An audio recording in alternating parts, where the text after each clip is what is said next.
Hello to everyone. My name is Tu from Auntie Ian. I will teach you 4 fundamental Burmese language skills: speaking, listening, reading, and writing.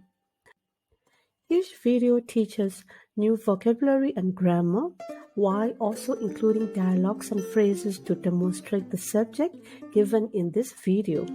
In addition, I will teach you how to read and write Burmese script. Learning the script is simpler than it seems and can help you comprehend Burmese. Although written Burmese does not utilize spaces between words, I have added them to assist you in mastering the script.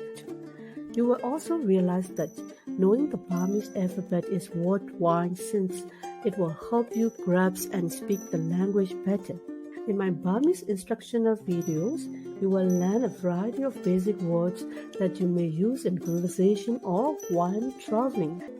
Although this video is intended for novices, it may also be utilized by individuals who wish to enhance their fundamental Burmese abilities, lay the groundwork for future study, or prepare for a trip to Myanmar.